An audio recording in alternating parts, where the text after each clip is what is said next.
রায়গঞ্জের শিলিগুড়ি মোড় সংলগ্ন সুদর্শনপুর এলাকায় সাইকেল কারখানায় বিধ্বংসী অগ্নিকাণ্ডের পর ঘটনাস্থল পরিদর্শন করলেন রাজ্যের দমকল বিভাগের মন্ত্রী তথা রায়গঞ্জের বিধায়ক কৌশিক চৌধুরী। শুক্রবার আগুন লাগার খবর পেয়ে ঘটনাস্থলে পৌঁছে দমকলের একাধিক ইঞ্জিন দীর্ঘ প্রচেষ্টায় আগুন নিয়ন্ত্রণে আসে। পরবর্তী সময় ঘটনাস্থলে গিয়ে মন্ত্রী দমকল আধিকারিকদের নিয়ে কারখানার ভেতরে ঢুকে পরিস্থিতি খতিয়ে দেখেন। পুড়ে যাওয়া যন্ত্রাংশ, সাইকেলের কাঁচামাল ও কারখানার পরিকাঠামো সরেজমিনে পরিদর্শন করেন তিনি। সঙ্গে ছিলেন রায়গঞ্জের সাংসদ কার্তিক চন্দ্র পাল, হেমতাবাদের বিধায়ক হরিপদ বর্মন এবং কালিয়াগঞ্জের বিধায়ক উৎপল ব্রহ্মচারী।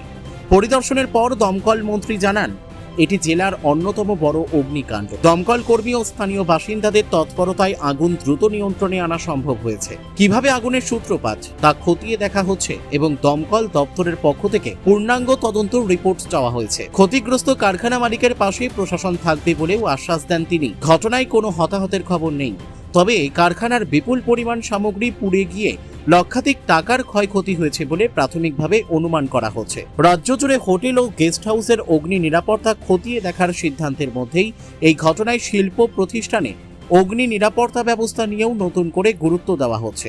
কারিগরির নিপুণ অলংকার, আপনার আস্থা আমাদের ভরসা। আমার নিখাত আত্মবিশ্বাস, শাইনি গোল্ড অ্যান্ড ডায়মন্ড সবসময়। সায়নী গোল্ড অ্যান্ড ডায়মন্ড, থানা রোড, রায়গঞ্জ।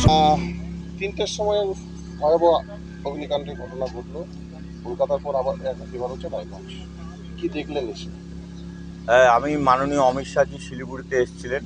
আমি আমার সাংসদ শ্রী কার্তিক চন্দ্র পাল, আমাদের বিধায়ক মহারাজ এবং আরেক বিধায়ক হরিপদদা, আমরা সবাই মিলে ওখানে গিয়েছিলাম। তো ওখানে আমি খবরটা পাই যে এরকম আগুন লেগেছে। তখন ওই এক্স্যাক্ট লোকেশনটা বুঝতে পারছিলাম না।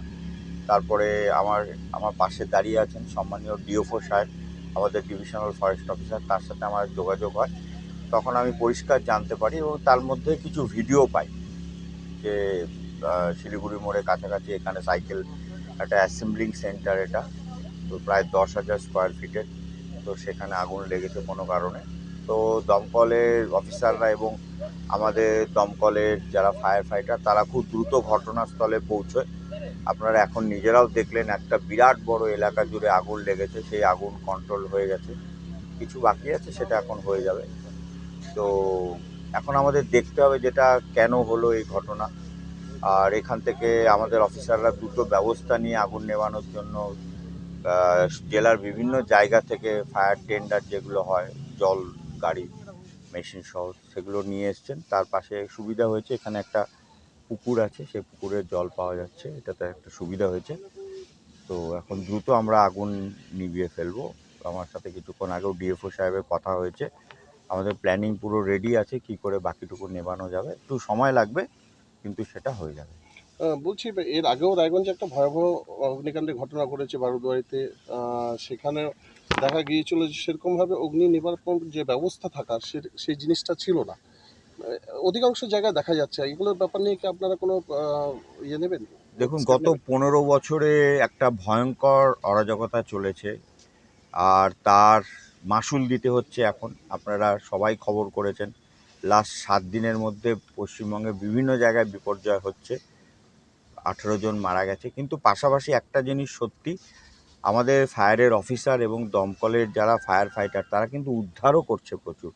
অর্থাৎ রেস্কিউয়ে আমরা খুব ভালো কাজ করছি, কিন্তু প্রিভেনশন, যাতে এই ফায়ারের মতো ঘটনা না ঘটে, সেদিকটা এর আগে এক ফোঁটাও কাজ হয়নি। তো আমরা নতুন করে চেষ্টা করছি। তার মধ্যে অনেকগুলো বিষয় আছে, তো সেগুলো নিয়ে আমাদের প্রতিনিয়ত চর্চা হচ্ছে, আলোচনা হচ্ছে, অফিসারদের সাথে বসা হচ্ছে যে আমরা এই প্রিভেনশনের জায়গাটা কী করে ঠিক করতে পারি, যাতে আগুন লাগার এই বিষয়টা না তৈরি হয়, ক্ষয়ক্ষতি, মৃত্যু যাতে না হয়, সেটা নিয়ে আমাদের ভাবনা চিন্তা চলছে। রায়গঞ্জ থেকে রামকৃষ্ণ দাসের রিপোর্ট, কুলিক নিউজ।